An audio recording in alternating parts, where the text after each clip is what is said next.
నగదు తక్కువ బంగారం ఎక్కువ. BNR gold and diamonds, Vijayawada, Bengaluru, Vizag. Hi hello welcome to Suman TV. నేను మీ రోషన్. నందూస్ వరల్డ్ ఈ స్కామ్లో ఎంతోమంది విక్టిమ్స్ బయటికి రావడం జరుగుతుంది. At the same time victims అందరూ కూడా ఆంధ్రాకి చెందిన వాళ్ళు ఎక్కువ మంది ఉన్నారు. తెలంగాణ కన్నా కూడా ఆంధ్ర వాళ్ళు ఎక్కువ మంది ఉన్నారు. స్టూడెంట్స్ ఉన్నారు దాంట్లో, లేకపోతే డిపెండెంట్ వీసా మీద వైఫ్ ఆర్ హస్బెండ్ అలా వెళ్ళిన వాళ్ళు కూడా ఉన్నారు. బట్ వీళ్ళ వర్షన్ అయితే డిఫరెంట్గా ఉంది, వాళ్ళ వర్షన్ డిఫరెంట్గా ఉంది. మా మీద ఇప్పుడు ఎన్నో ఇయర్స్ నుంచి జరుగుతున్న ఒక ప్లాన్ ఇది. కావాలని చెప్పేసి మమ్మల్ని నెగిటివ్గా స్ప్రెడ్ చేస్తున్నారని వాళ్ళ వర్షన్ ఆల్రెడీ విన్నాం కొంత మనం ఫోన్ కాల్లో. బట్ విక్టిమ్స్ అందరూ కూడా క్లియర్గా విత్ ఎవిడెన్స్ మొత్తం కూడా మేము స్క్రీన్ షాట్లతో సహా, అంటే ఎవిడెన్స్ అంటే మొత్తం అకౌంట్లకు ట్రాన్స్ఫర్ చేసిన ప్రూఫ్స్ కూడా పంపారు మీడియా అందరికి కూడా. ప్రజెంట్ నాతో పాటు లైవ్లో మాట్లాడటానికి సిద్ధంగా ఉన్నారు లక్ష్మణ్ గారు యూకే నుంచి. అసలు వీళ్ళు ఎంత ఇచ్చారు, అసలు వాళ్ళకి ఎలా కాంటాక్ట్ అయ్యారు, వీళ్ళ వర్షన్ ఏంటో విందాం. లక్ష్మణ్ గారు నమస్తే అండి. నమస్తే అండి.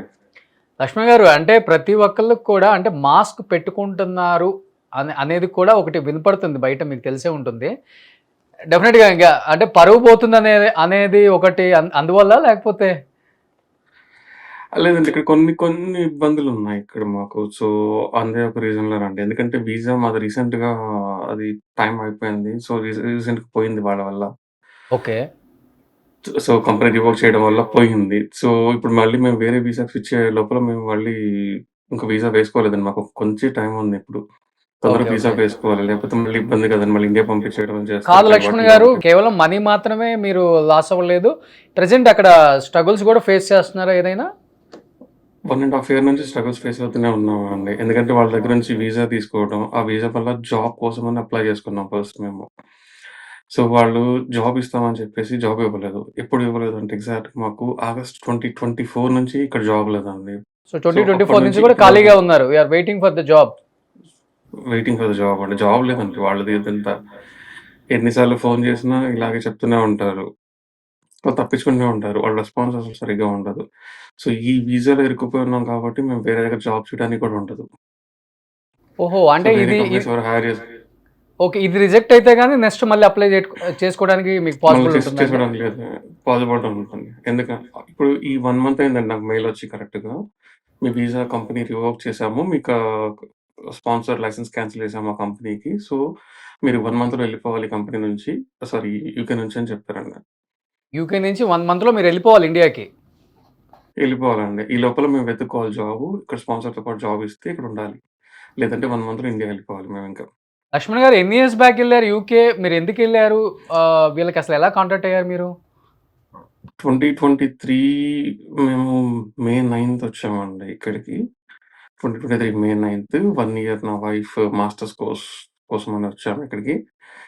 So, 1 year masters course last final అయిపోయే టైంలో 2024 అయిపోతుంది. ఆ టైంలోనే ఒక మ్యూచువల్ ఫండ్స్ ద్వారా తెలుగు కమ్యూనిటీ ద్వారా వీళ్ళు పరిచయమయ్యారు. సో, వీళ్ళు అలా ఒక వీసా అండ్ స్పాన్సర్‌షిప్ జాబ్స్ ఇప్పిస్తామని చెప్పారు. వాళ్ళకి డెస్టినీ కన్సల్టెన్సీ రిక్రూట్‌మెంట్ ఉంది. సో, మేమేమనుకున్నామంటే ఇండియాలో లానే ఇక్కడ కూడా కన్సల్టెన్సీ ఉందేమో, జాబ్స్ ఇప్పిస్తారేమో అన్న దాంట్లోనే వెళ్ళాం. సో, వీళ్ళు డైరెక్ట్‌గా మాకు స్పాన్సర్డ్ వీసా జాబ్ ఇప్పిస్తాము. ఎందుకు అక్కడెక్కడ వెతకడం, మేము ఇప్పిస్తామని చెప్పారు. సో, మీ అదైతే వైఫ్ కొంచెం ఆఫర్ గవర్నమెంట్ చేశారు. మాకు కొంచెం జాబ్స్ ఇప్పిస్తాము, మాకు ఏజెన్సీ ఉందని చెప్పారు. అంతేనా? అవునండి. ఓకే. సో, మనమేమనుకుంటామంటే ఓకే, తెలుగు కమ్యూనిటీ కొంచెం హెల్ప్ చేస్తున్నారు. ఓకే, వాళ్ళు బాగా కష్టపడొచ్చాము అది అది ఇది అని వీడియోస్‌లో చెప్తుంటే మేము గూడా సో, పాపం వాళ్ళంత కష్టపడొచ్చారు కదా! మిగతా వాళ్ళు తెలుగు వాళ్ళు ఎవరు కష్టపడకూడదు అనుకుంటున్నారేమో! అట్లా హెల్ప్ చేస్తున్నారనుకోని మేము వాళ్ళని అప్రోచ్ అయ్యేవాళ్ళం. హ్మ్. సో, ఆ కన్సల్టెన్సీ ఫీజెస్ అవన్నీ కలిపి కూడా ఒక £18,000 ఉంటాయని ముందే చెప్పారండి ఆయన. £18,000 18,000 పౌండ్స్ ఉంటాయన్నారు. ఈచ్ పర్సన్‌కి. ఒక పర్సన్‌కండి. ఓకే. సో, మేము 18 మంత్స్ అంటే ఒక దాదాపు ఒక 1 ఇయర్ అక్కడ కష్టపడి సంపాదించింది అక్కడ పార్ట్ టైమ్ చేస్తూ సంపాదించింది మొత్తం తీసుకెళ్ళి ఆయనకే ఇచ్చాం. అయ్యయ్యో! సో, ఒక మంచి జాబ్ వస్తది. ఒక వీసా ఉంది. ఒక 3 ఇయర్స్ హ్యాపీగా జాబ్ చేసుకోవచ్చు. ఒక రెస్పెక్టబుల్ జాబ్ ఉంటది. ఈ పార్ట్ టైమ్, ఈ హార్డ్ వర్క్ ఇవన్నీ ఏం లేకుండా కొంచెం మంచిగా చేసుకోవచ్చు అన్న దాంతోనే అనవసరంగా అక్కడ ఇచ్చామండి. సో, అట్లా ఆగస్ట్ నుంచి ఇప్పటి వరకు కూడా అండి, లాస్ట్ మంత్ వరకు కూడా మాకు జాబ్ లేదు. ఏం లేదు. ఆయన దగ్గర నుంచి ఒక్క రెస్పాన్స్ ఉండదు. ఆయనని 3, 4 సార్లు కలవడం జరిగిందండి. ఆయన ఉండేది వేరే ఏరియాలో. నేనున్న ప్లేస్ నుంచి ఆయన దగ్గరికెళ్ళడానికి నాకు 3 ½ అవర్స్ ట్రైన్ జర్నీ పడుతుందండి. ఓకే. సో, అయినా గాని అక్కడ ఆయన హోటల్ దగ్గరికెళ్ళాము.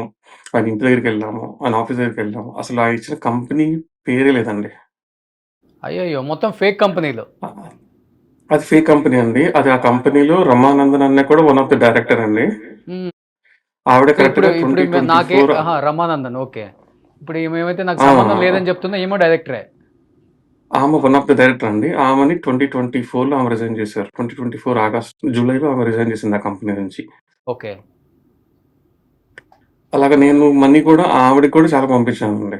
ఆవిడ అకౌంట్‌కి పంపించాను నాకు మనీ. సంబంధమే లేదని మాట్లాడింది నాతో కాల్‌లో నిన్న.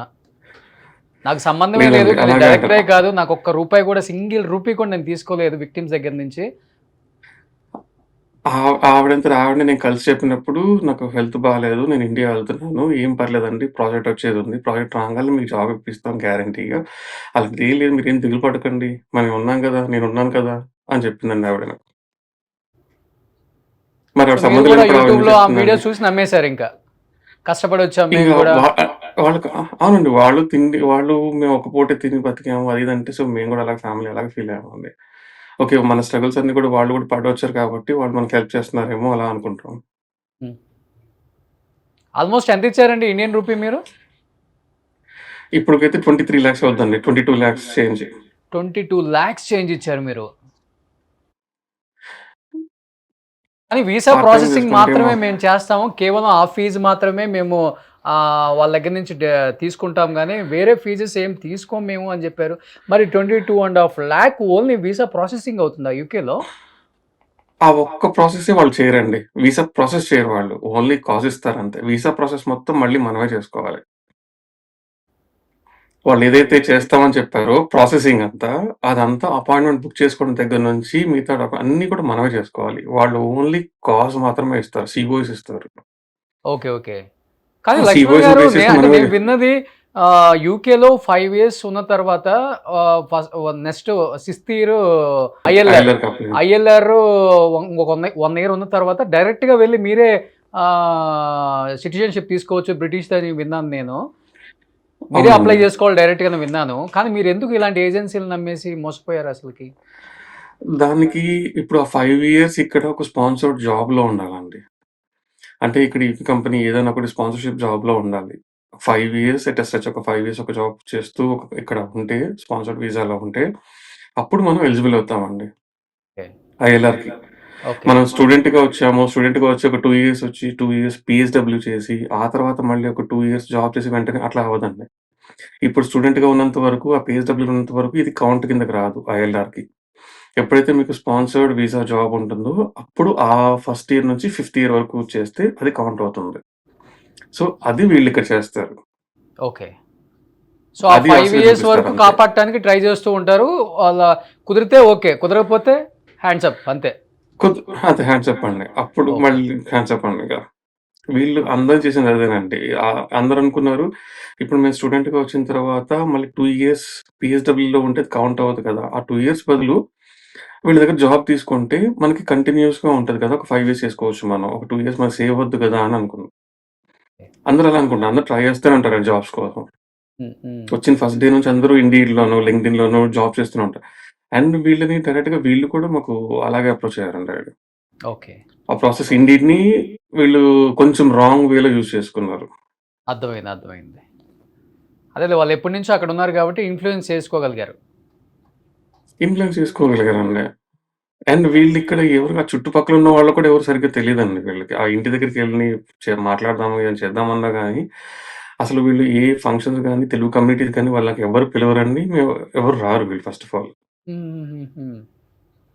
ఇక్కడ ఓకే. తెలుగు కమ్యూనిటీస్‌ని చాలా మందిని అప్రోచ్ అయ్యారు సపోర్ట్ కోసం ఫస్ట్‌లో. ఇలా మేము ఇబ్బంది పడ్డాము ఎవరైనా హెల్ప్ చేస్తారంటే అసలు వాళ్ళు ఇట్లా చేస్తారని వాళ్ళందరికి తెలుసండి. సో, అందుకే వాళ్ళెవరు ఈ ఫంక్షన్స్‌కి కానీ, ఏ ఈవెంట్స్‌కి కానీ ఎక్కడికి పిలవరు వాళ్ళని. ఓకే. ఎంతమంది స్టూడెంట్స్ మేబీ ఇలాంటివి అంటే చాలామంది మేమున్నాం, మేము మోసపోయాం అంటున్నారు కాబట్టి ఎంతుండొచ్చండి? రఫ్‌గా ఒక 200 300 500 స్టూడెంట్స్ మోసపోయారా?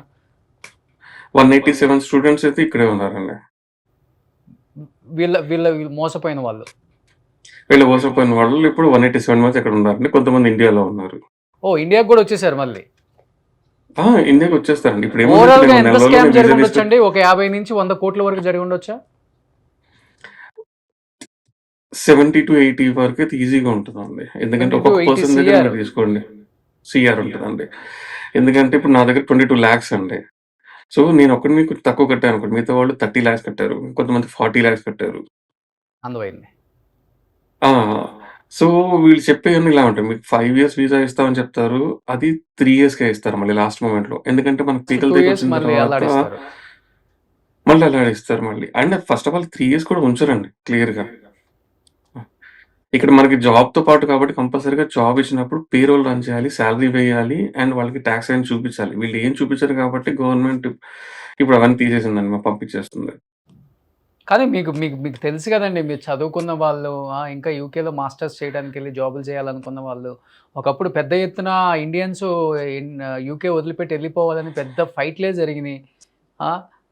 అలాంటిది ఎందుకు యూకేనే ఇంకా కావాలని అక్కడే అదే ప్లేస్‌ని మీరు చూజ్ చేసుకొని అక్కడే ఉండి, ఇక్కడే డబ్బులు కట్టేసి వీసాల కోసం మోసపోయి ఇంకా స్టూడెంట్స్ ఎందుకు అలా ఉన్నారో అర్థం కావట్లేదు నిజంగా.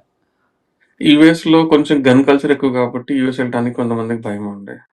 అండ్ కెనడాలో అసలు జాబ్సే లేవు కాబట్టి అండ్ ఆ క్లైమేట్ అక్కడ ఉండలేం. యూకే ఒక్కటే కొంచెం అటు ఇటు కాకుండా మధ్యలో ఉందండి. అండ్ కొంచెం ఈజీగా జాబ్స్ దొరుకుతాయి. కొంచెం సంపాదించుకోవడానికి ఉంటుంది. కొంచెం సెటిల్ అవ్వడానికి ఈజీ సెటిల్ అవ్వచ్చు. ఒక 5 ఇయర్స్ వరకు ఉంటుంది. అదే యూఎస్‌లో అయితే అదంత ఈజీ కాదు కదండీ సెటిల్ అవ్వడానికి కోసం ఫ్యామిలీ సెటిల్ అవ్వడం. అందు గురించి యూకే అనుకుంటున్నాం. యూకే అనుకుంటేనేమో అది డబ్బు ఇప్పుడు కోసమే ఇలాంటోళ్ళు దొరికారిక్కడ. డెఫినెట్‌గా. ఎవరమైనా అందుకోసమే ఎళ్తాం యూఎస్, యూకేలకి. అంతకు మించి దేనికెళ్తాం? ఒక 10 ఇయర్స్ వర్క్ చేసుకొని, ఆ డబ్బుతో ఇక్కడికొచ్చి మంచి కంపెనీస్. ఇక్కడికొచ్చి సెటిల్ అవుదాం. యాహ్! అవునవునవును. బట్ ఇప్పుడు ఫైనల్‌గా మీరు అక్కడ కేస్ పెట్టడానికి కుదరదు. ఎందుకంటే మీరు బయ్యింగ్ వీసా కొనాలనుకున్నారు కాబట్టి మీరు క్రైమ్ చేసినట్టే. లేదండి. ఇక నేను క్రైమ్ చేసినట్టు అవ్వదండి. ఎందుకంటే ఆ! ఇక్కడ నేను కొన్ని అన్నీ లీగల్‌గా అప్రోచ్ అయ్యా. ఎందుకంటే వాళ్ళు నాకు స్పాన్సర్డ్ వీసా ఇస్తామని చెప్పేసి ఇండీడ్‌లోనే నాకు అప్రోచ్ అయ్యారు వాళ్ళు కూడా. అంటే ఓకే. వాళ్ళు ఒక ప్రాసెస్ సెట్ చేశారు. ఆ ప్రాసెస్ ఇండీడ్‌లో అప్రోచ్ అయ్యారు. అండ్ వాళ్ళకి నాకు ట్రైల్ మెయిల్స్ నడిచాయి. ఇప్పుడు నాకు జాబ్ ఇస్తానని చెప్పి నాకు జాబ్ ఇవ్వలేదండి 1 ½ ఇయర్ నుంచి. సో, దీని మీద నేను కేస్ వేయడానికి నాకుంది. ఐ హావ్ ఏసారండి? లీగల్ రైట్ ఉంది. కేసేసారా యూకేలో అక్కడ మీరు? యెస్ అండి. ఇప్పుడు నేను వేరే వీసా కోసం చూస్తున్నాను. అవ్వంగాల్నే ఇప్పుడు నాకు ఒక 5 డేస్‌లో నేను కేస్ వేస్తానండి ఆళ్ళ మీద ఓకే. మీరేం లీగల్‌గా. డిమాండ్ చేస్తున్నారు? మీ డబ్బులు వెనక్కొస్తే సరిపోతుందా? లేకపోతే వీసా అయితే రాదు ఇంక అయిపోయింది. వాళ్ళు వాళ్ళు చేతులెత్తేసారన్నారు. అద్ వాళ్ళది వీసా ఎలాగో రాదండి. ఒక 1 ½ ఇయర్ వాళ్ళు నాకు వాళ్ళు చేసిన ఏదైతే నాకు ఆఫర్ లెటర్‌లో నాకిచ్చిందుందో, అంత సాలరీ కాంపెన్సేషన్ అండి. ఒక 1 ½ ఇయర్ దానికి మెంటల్ ప్రెషర్, ఆ ఇబ్బందులు ఏవైతే పడ్డామో మేమిక్కడ, వాటన్నిటికి కాంపెన్సేషన్ కోసం అనేసి నేను ఫైట్ చేస్తానండి. కానీ తెలుగు వాళ్ళు మొత్తం వాళ్ళ రెస్టారెంట్ మీద దాడి చేశారు. కొంతమంది మా ఎంప్లాయీస్‌ని గూడా అది కొట్టారు అని నిజమా అది? ఆ వీడియో గూడా ఉంది అని చెప్పి ఆమన్నారు గాని ఎవ్ రిలీజ్ చేయలేదు. ఎవరు ఏ ఎంప్లాయీస్‌ని ఎవ్వరు కొట్టరండి. ఆవిడ ఒకటికి 100 చెప్తారు ఇలాగే. ఇదే ఇండియాలో అయితే మనం డైరెక్ట్‌గా ఎళ్లి ఒక వేరే వాళ్ళ ప్రిన్సెస్‌లోకెళ్ళి అడుగుపెట్టి మనం ఏమైనా మాట్లాడతాం. లేదంటే ఇంక చొక్కా పట్టుకొని అడుగుతాం. ఇక్కడ అలా చేయలేము కాబట్టి వాళ్ళు ఇలా చేస్తున్నారు. అది ప్రైవేట్ ప్రిన్సెస్ అండి. అండ్ రెస్టారెంట్ కూడా ఆవిడ పేరు మీద ఉంది. ఆ కంపెనీ ఆవిడే డైరెక్టర్ కాబట్టి ఎవరన్నా అక్కడికి ఏరియాలోకెళ్ళి చేస్తే అది ప్రైవేట్ ప్రిన్సెస్‌లోకి మనం ఎంటర్ అవ్వడానికి లేదండి. అది రెస్టారెంట్ అయినా ఏమైనా గాని అక్కడికొచ్చి గొడవ చేయడానికి లేదు. ఓకే. అవన్నీ క్లియర్‌గా తెలుసు. ఎవ్వరు ఎవరిని చేయరు. ఇక్కడ అసాల్ట్ అంటే చాలా పెద్ద క్రైమ్ అండి. ఎవరి మీదైనా జస్ట్ టచ్ చేసినా అది క్రైమ్ కింద లెక్క ఇక్కడ. ఓహ్! కొట్టడానికి అవసరం లేదండి. ఓన్లీ పక్కకు జరగండి అని ఇట్లా చేత్తో అన్నా కూడా అది అసాల్ట్ కిందకొస్తది ఇక్కడ. ఇవన్నీ అర్థమైంది. వీళ్ళకి బాగా తెలుసండి. చాలా కాలం నుంచి ఉన్నారు. సో, ఓవరాల్‌గా ఇప్పుడు ఇప్పుడు నేను కొంతమంది లైవ్‌లో జాయిన్ అవ్వండి విక్టిమ్స్ అంటే ఒక లింక్ పంపితే 72, 73 మంది లింకులు ఓపెన్ చేసి మేము రెడీగా ఉన్నాం, మేము రెడీగా ఉన్నాం, మేము మేము నష్టపోయాం అని చెప్పేసి వచ్చేసారు. బట్ ఇక్కడ అంతమందిని లైవ్‌లో తీసుకోవడానికి పాసిబిలిటీ లేదు కాబట్టి వన్ బై వన్ తీసుకుందాం అనుకున్నాము. బట్ మీరొచ్చారు. బట్ నేను మిగతా మీ ఫ్రెండ్స్‌కి నేను కూడా నే చెప్పండి. నేను మీకు యాహ్! నేను చెప్తానండి వాళ్ళకి. వీళ్ళందరూ ఎందుకు ఓన్లీ సుమన్ టీవీకి అప్రోచ్ అవుదామని ట్రై చేస్తున్నారు ఎందుకంటే అండి, సుమన్ టీవీ ఒకటి మాత్రమే మీరు బయాస్ ఏం లేకుండా ఇక్కడ ఎవరి వైపు కాకుండా న్యాయం ఎటువైపు ఉందో అటువైపు మాట్లాడారు. మీరు క్లియర్‌గా మాట్లాడారు. మిగతా వాళ్ళ క్వెషన్ మార్క్ వదిలిపెట్టలేదండి మీరు. హ్మ్. మీరు డైరెక్ట్‌గా ఆవిడని ఇది తప్పు జరిగిందని మీరు ప్రూఫ్స్ చూసారు కాబట్టి మీరు ధైర్యంగా క్వెషన్ చేయగలిగారు. అందుకే అందరూ అప్రోచ్ అవుతున్నారు. మిగతా ఎవరు ఏ ఛానెల్స్‌కి ఇలా డైరెక్ట్‌గా మేము మాట్లాడింది కూడా లేదు ఎక్కువగా. ఓకే. ఓకే. డెఫినిట్‌గా అండి. నేను మిగతా విక్టిమ్స్‌తో కూడా మాట్లాడతాను డెఫినిట్‌గా. మీ అందరికైతే న్యాయం చెయ్యండి అదైతే ఇంగ మేమైతే ఇక్కడ ఇండియాలో ఉన్నాం. మీరెక్కడ యూకేలో ఉన్నారు. మీ లాస్ వేరు, ఇక్కడ లాస్ వేరు. బట్ ఒక పాపం అడ్వకేట్ ఆయన కావేటి శ్రీనివాస్ గారు అనుకుంటా. శ్రీనివాస్ గారేనా? అవునండి. ఆయన అవును. ఆయన కాబట్టి శ్రీనివాస్ మాత్రం గారు. పాపం పెద్దాయన చాలా ఫైట్ చేస్తున్నాడండి. నిజంగా హ్యాట్స్ ఆఫ్ ఆయనకి. ఆయన అక్కడ లండన్‌లో ఆయన కూడా కేస్ ప్రాక్టీస్ డీటెయిల్స్ అన్ని చేశారంట. సబ్మిట్ చేసామండి. ఆ! అవునండి. బట్ డెఫినెట్గా అందరికి న్యాయం అయితే చేపిస్తాను, ఆ నమ్మకం నాకు ఉంది అని చెప్తున్నారు. కాబట్టి అందరూ ఒక హోప్తో అయితే ఉండండి, చూద్దాం. Will wait and see. డెఫినెట్గా వాళ్ళకైతే శిక్ష పడేది పడేది పక్కన పెడితే మీకు న్యాయం జరిగితే చాలనుకుంటున్నాం మేము అందరం కూడా ఇప్పుడు. థ్యాంక్ యూ సో మచ్ అండి రోషన్ గారు. సో థ్యాంక్ యూ లక్ష్మణ్ గారు, థ్యాంక్ యూ సో మచ్ అండి. థ్యాంక్ యూ అండి. సుమన్ టీవీలో మీ పర్సనల్ అండ్ బిజినెస్ ప్రమోషన్స్ కోసం కింది నెంబర్కి కాంటాక్ట్ చేయండి.